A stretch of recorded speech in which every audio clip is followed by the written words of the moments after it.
মাত্র 90 মিনিট। আর এই 90 মিনিটেই ঠিক করে দেবে কার বিশ্বকাপ যাত্রা চলবে আর কার স্বপ্ন এখানে শেষ হবে। ফুটবল শুধু একটি খেলা নয়, এটি কোটি কোটি মানুষের আবেগ। আর আজকের ম্যাচটি সেই আবেগকে নিয়ে যাবে এক অন্য উচ্চতায়, কারণ আজ মাঠে নামছে দুই শক্তিশালী দল, ব্রাজিল এবং জাপান। কে জিতবে, কে নিশ্চিত করবে রাউন্ড অফ 16? চলুন জেনে নেওয়া যায়। 5 বারের বিশ্ব চ্যাম্পিয়ন ব্রাজিল মুখোমুখি হচ্ছে এশিয়ার অন্যতম শক্তিশালী দল জাপান। অনেকে মনে করছেন ব্রাজিল সহজে জিতবে, আবার অনেক ফুটবল বিশেষজ্ঞ বলছেন জাপান এবার বড় চমক দেখাতে পারে। তাহলে প্রশ্ন হলো, ব্রাজিল কি তাদের বিশ্বকাপ মিশন ধরে রাখতে পারবে, নাকি জাপান আবারও বিশ্বকে চমকিয়ে দেবে? চলুন পুরো ম্যাচটি বিশ্লেষণ করে দেখি।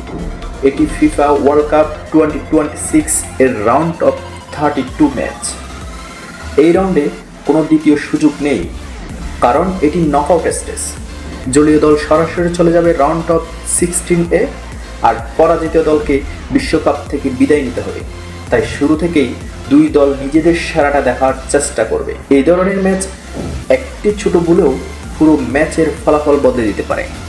ব্রাজিল নামটা ফুটবল ইতিহাসের একটি কিংবদন্তি। বিশ্বকাপ ইতিহাসের সবচেয়ে সফল দল হচ্ছে তারা। 5 বার বিশ্বকাপ জয়ের রেকর্ড এখনও অন্য কোনো দল ভাঙতে পারে। ব্রাজিলের খেলার সবচেয়ে বড় বৈশিষ্ট্য হলো সুন্দর আক্রমণাত্মক ফুটবল, অসাধারণ ইন্ডিভিজুয়াল স্কিল, দ্রুত কাউন্টার অ্যাটাক, বল কন্ট্রোল।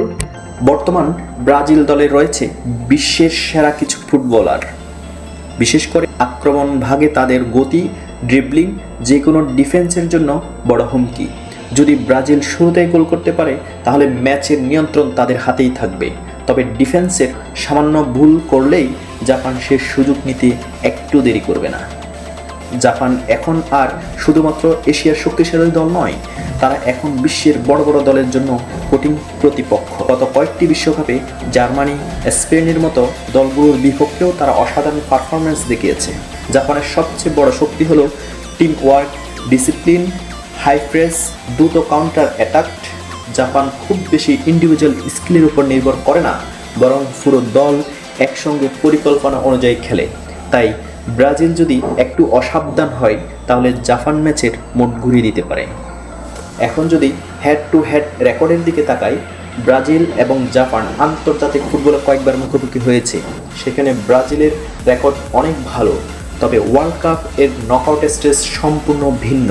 এখানে অতীতের রেকর্ড খুব বেশি কাজে আসে না, কারণ নকআউট ম্যাচে একটি মুহূর্তই পুরো ইতিহাস বদলে দিতে পারে। কাগজে কলমে ব্রাজিলে গিয়ে তাদের অভিজ্ঞতা, আক্রমণ ভাগ এবং বড় ম্যাচের খেলার অভ্যাস অবশ্যই বাড়তির সুবিধা দেবে। অন্যদিকে জাপান যদি নিজেদের পরিকল্পনা অনুযায়ী খেলতে পারে তাহলে তারা ব্রাজিলকে কঠিন পরীক্ষায় ফেলতে পারে। আমার প্রেডিকশন, ব্রাজিল 2, জাপান 1। তবে ওয়ার্ল্ড কাপ এ কখন কি হয় তা আগে থেকে বলা অসম্ভব। এখন আপনার পালা।